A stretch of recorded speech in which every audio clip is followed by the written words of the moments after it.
Allah, Allah, Allah, Allah, Allah, Allah, نحمده ونصلي على رسوله الكريم اما بعد فاعوذ بالله من الشیطان الرجیم بسم اللہ الرحمن الرحیم السلام علیکم ورحمۃ اللہ وبرکاتہ۔ جیسے جیسے رمضان مبارک کی آمد قریب آتی چلی جا رہی ہے، ایک شرعی مسئلے کے متعلق سوال اہمیت اختیار کرتا جا رہا ہے اور بہت سے دوست اس کے متعلق پوچھ رہے ہیں، اور وہ یہ کہ کیا رمضان مبارک میں خواتین عورتیں بھی تراویح پڑھیں گی یا نہیں؟ اگر پڑھیں گی تو کیا باجماعت پڑھ سکتی ہیں یا اکیلے پڑھنا ضروری ہے؟ اور اگر باجماعت پڑھیں گی تو اس کی ترتیب کیا ہوگی، اس کی صورت کیا ہوگی؟ تو یاد رکھیں، شریعت کا مزاج یہ ہے کہ عورت جو ہے وہ گھر میں نماز پڑھے۔ شریعت نے عورت کو ترغیب دی ہے کہ وہ گھر ہی میں نماز پڑھے، اور اللہ کے پیغمبر نے فرمایا کہ عورت کی بہترین نماز وہی ہے جو اس کے گھر میں ادا کی جائے۔ اس لیے شریعت نے فرائض میں، فرض نمازوں میں بھی عورت پہ جماعت کی پابندی نہیں لگائی، مسجد آنے کی یا باقاعدہ اکٹھے ہو کر کے ایک ساتھ جماعت کرنے کو ان کے لیے لازمی قرار نہیں دیا، بلکہ یہ فرمایا کہ وہ اکیلے انفرادی گھروں میں ہی اپنی نماز ادا کریں۔ تو جب فرائض کا حکم یہ ہے، جن کی اہمیت زیادہ ہے، جن کی تاکید زیادہ ہے، تو تراویح تو بہرحال سنت ہے، اس لیے اس کے لیے باقاعدہ عورتوں کا اکٹھا ہونا یا باجماعت نماز کرنا جو ہے یہ پسندیدہ عمل نہیں ہے۔ اس لیے بہتر یہی ہے، افضل طریقہ یہی ہے کہ عورتیں انفرادی ہر عورت اپنے طور پر تراویح پڑھے، اور اس میں سہولت بھی ہے۔ عورتوں کے بہت سے مسائل ہوتے ہیں، بچوں کے بعض اوقات مسائل ہوتے ہیں، اور اس لیے ان کے حق میں بہتر یہی ہے کہ وہ الگ پڑھیں۔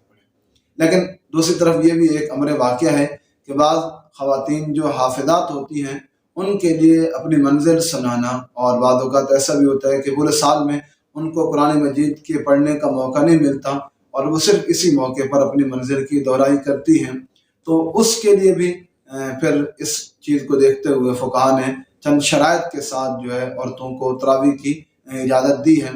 اس کے لیے یہ ہے، سب سے پہلی بات تو یہ ہے کہ باقاعدہ اس کے لیے اہتمام نہ کیا جائے، اعلانات نہ کیے جائیں، زیادہ سے زیادہ عورتوں کو اکٹھا کرنا یہ ترتیب نہ ہو، بلکہ کوشش تو یہی ہو کہ صرف گھر کی جو عورتیں ہیں وہ جو ہے اکٹھے پڑھ لیں، زیادہ سے زیادہ ایک آدھ قریب گھر کی عورتیں جن کے آنے میں فتنے کا اندیشہ بھی نہ ہو اور جو ہے پردے کے مسائل نہ ہو، تو بس اتنا کر لیں، زیادہ بڑا اجتماع نہ کریں، اکٹھ نہ کریں۔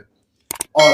بڑی اور اہم بات جو آج ہمارے مسئلے کا موضوع بھی ہے وہ یہ کہ عورتیں تراویح اگر باجماعت پڑھنا چاہتی ہیں تو اس کے لیے لازمی ہے کہ وہ فرض بھی باجماعت پڑھیں، جو عشاء کے فرض ہوں گے وہ باجماعت پڑھیں، پھر تراویح باجماعت پڑھیں گے، کیونکہ تراویح جو ہے وہ عشاء کے فرضوں کے تابع ہیں۔ اگر عشاء کے فرض باجماعت نہیں پڑھے جائیں گے تو تراویح بھی باجماعت نہیں پڑھی جا سکتی۔